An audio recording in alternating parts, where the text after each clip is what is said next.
कुएं में हीरे का कंगन। एक गांव में रामू नाम का एक लड़का रहा करता था।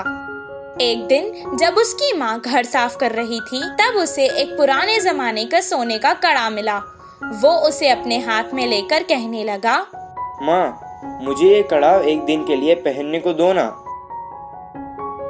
बेटे की इस ख्वाहिश को देखकर माँ ने कहा, ठीक है बेटा, पहन लो, लेकिन याद रखना कोई साधारण कड़ा नहीं है ये तो सोने का कड़ा है। आज इसे पहन लो और कल तुम्हारे पिता को बिना बताए हम इसे वापस अलमारी में रख देंगे। जैसे ही इसकी माँ ने कहा, वो तुरंत कड़े को पहन के सारा गांव घूमने लगा। रात में भी उसने उस कड़े को खुद से दूर नहीं किया और अपने पास ही रखकर सुकून से सो गया। उस रात उसके गांव में चोर घुस आए और जिसके घर से उन्हें जो कुछ मिलता था, जैसे पैसे, जेवर, सोना, सब उठाकर ले जाते थे। सुबह जब उसके गांव वालों को पता चला कि उनकी सभी मूल्य चीजें चोरी हो चुकी हैं, वो सब शोर मचाने लगे। कितना ढूंढने पर भी चोर का पता नहीं चला। रामू की वजह से उसके पुरखों का सोने का कड़ा चोरी हो चुका था। ये सुनकर उसके पिताजी को बहुत गुस्सा आया और वो डांटने और मारने लगे।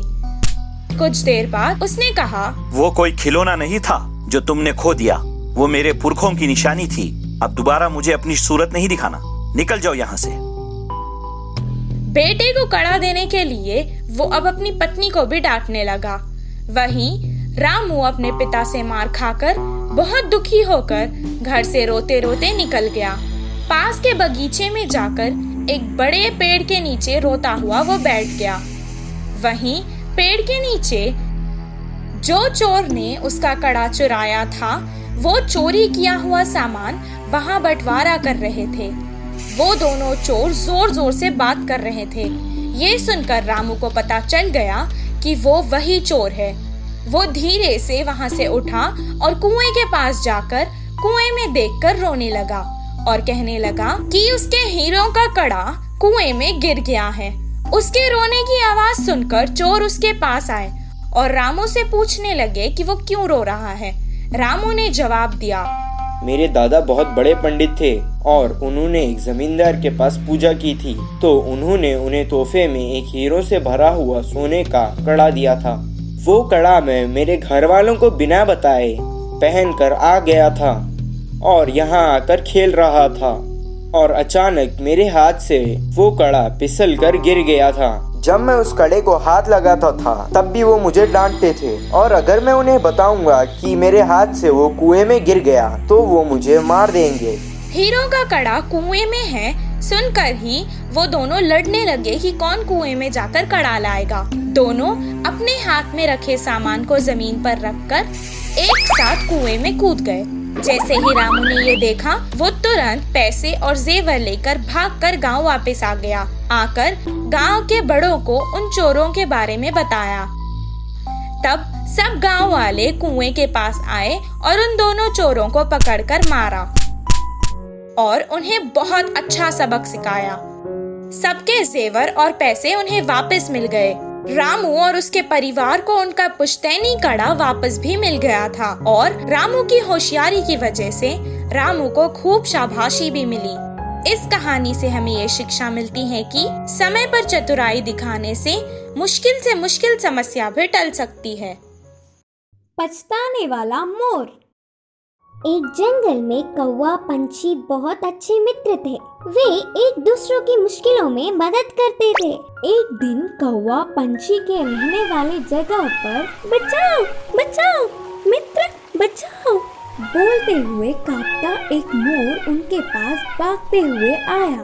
क्या हुआ मित्र, कहाँ से भागते आ रहे हो? इतने परेशान क्यों हो? मुझ पर शिकारी की नजर पड़ी, वह मेरे पीछे पड़ता आ रहा है, तो बचने के लिए भागता हुआ रास्ता भूलकर तुम्हारे सामने आई। अब तुम्हें ही मुझे बचाना होगा। अच्छा ठीक है यार, पंछी ने कहा। कौवा पंछी ने उस मोर का साथ दिया। फिर से वापस जाने के लिए रास्ता भूलने के कारण कौवा पंछी के साथ वहीं रहते हुए मोर अच्छी मित्र बन गई। उनकी मित्रता कुछ दिन अच्छा था। कौवा पंछी के बीच के मित्रता ना सह पाते हुए मोर जलने लगी। किसी भी तरह कौवा पंछी को अलग करना चाहती थी। एक दिन कौवा भोजन के लिए बाहर जाने के समय पर मोर ने पंछी से कहा, मित्र, तुम कौवे से इतना ज्यादा मित्रता बढ़ाकर बहुत ही नजदीक रह रहे हो। क्या तुमने उसकी बदसूरती कभी नहीं देखी? उसे देख सब चिढ़ जाते हैं। तुम्हारा उससे दूर रहने में ही भलाई है। मैं जो कहनी चाहती थी वो कह चुकी, बाकी तुम्हारी मर्जी। वह सुनकर अचानक चौंकने वाला पंछी मोर से कहा, हाँ सच्ची, मैंने इतने दिनों से कौवे के बारे में सोचने की कोशिश भी नहीं की। हट, उससे क्या दोस्ती, उससे क्या मित्रता। तुम्हारे जैसे सुंदर वालों से मित्रता करने से मेरा मूल्य और होदा बढ़ेंगे। उसकी चाल सफल हुई करके मोर खुश हुई। आगे आगे मोर पंछी के व्यवहार में परिवर्तन देख कौवा उन्हें उसे दूर करने की बुरी सोच को समझी। एक दिन, मित्रों, मेरी वजह से तुम्हें तकलीफ हो रहा होगा, इसीलिए इधर के पास में ही एक घोंसला बनाया। मैं वहाँ जाकर रहूंगा। चलता हूँ, करके कौवा उदास होकर कहा। वह अपने आप जा रहा है करके बोलने पर मन ही मन बहुत खुश होकर, अच्छा, अब तुम्हारी मर्जी मित्र, मोर और पंछी ने कहा। मोर और पंछी कौवे का भला टली करके खुशी मनाने लगे। ऐसे समय बीतता गया। पुराने मित्रों को छोड़ के आए हुए बहुत दिन होने से कौवे को उन्हें देखने की इच्छा जागी। पुरानी जगह पर उड़ता हुआ आया। उसी क्षण अपने पंख खोलकर नाचने वाले मोर पर एक शिकारी ने निशाना लगाया। कौवा देखा और परेशान हुआ। हटो वहाँ से, मोर मित्र, हटो, खतरा खतरा बोलकर जोर से चिल्लाया। पास में मरी हुई सांप को अपनी चोंच से पकड़कर शिकारी पर छोड़ा। सांप अपने ऊपर गिरने से, बचाओ बचाओ, सांप सांप बोलते हुए जोर से चिल्लाकर डर के शिकारी वहाँ से भाग गया। यह सब देखकर मोर के होश उड़ गए। भागते हुए आकर कौवे की चरणों पर गिरी और रोते हुए कहा, माफ कर दो मित्र, सुंदरता के घमंड में मैं मेरे मुश्किल समय में मदद करने वाले तुम्हें धोखा दिया, लेकिन तुमने मेरे प्राण बचाए। तुम्हारा कर्ज कैसे भुगतान करूं? तब कौवे ने कहा, पछतावे से बड़ी कोई सजा नहीं, मैंने तुम्हें पूरे दिल से माफ किया। तभी आई हुई पंछी पूरी बात जानकर दुखी होकर अपनी की हुई गलती पर शर्मिंदा होकर सिर झुकाया। फिर तब से कौवा पंछी मोर हमेशा की तरह अच्छे मित्र जैसे रहने लगे। इस कहानी की शिक्षा है कि अपने भूलों को भी भुलाने वाला ही सच्चा मित्र होता है। डरने वाली हिरन की कहानी। एक जंगल में एक हिरन रहती थी।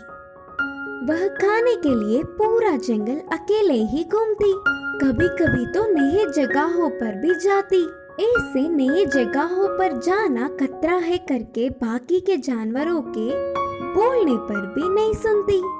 ऐसे ही एक दिन खाने के लिए घूम रहे हिरन उसके लिए नई जगह होने के कारण अचानक एक जगह उसके पैर फिसलकर छोटे से पानी के कुएं में गिर गई।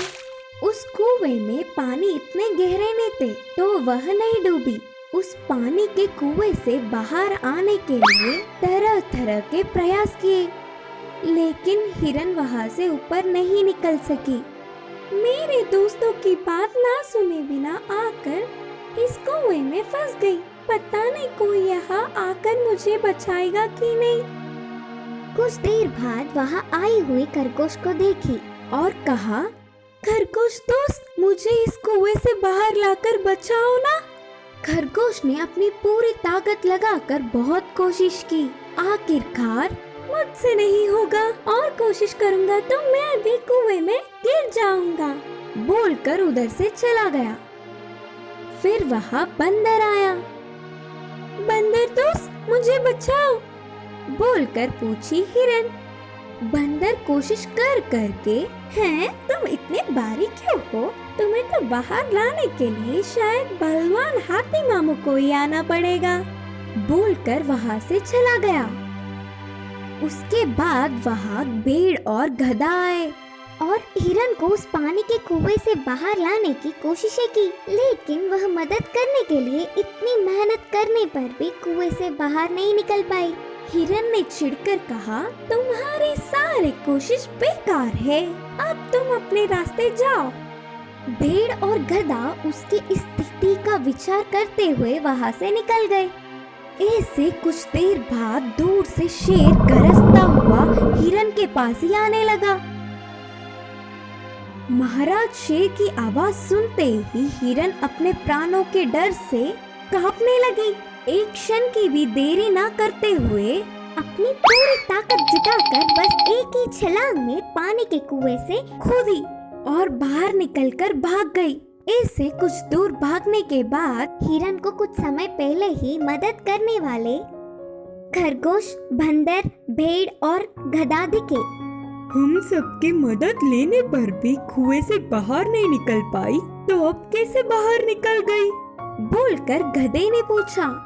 तब हिरन ने कहा, महाराज शेर के गरजने की आवाज सुनकर उनको उसी तरफ आना पहचान गई, तो वो बस प्राणों को खोने के डर से अपने आप में एक छलांग में कूदकर बाहर निकल गई। यह बात सुनकर वे सब चौंक गए।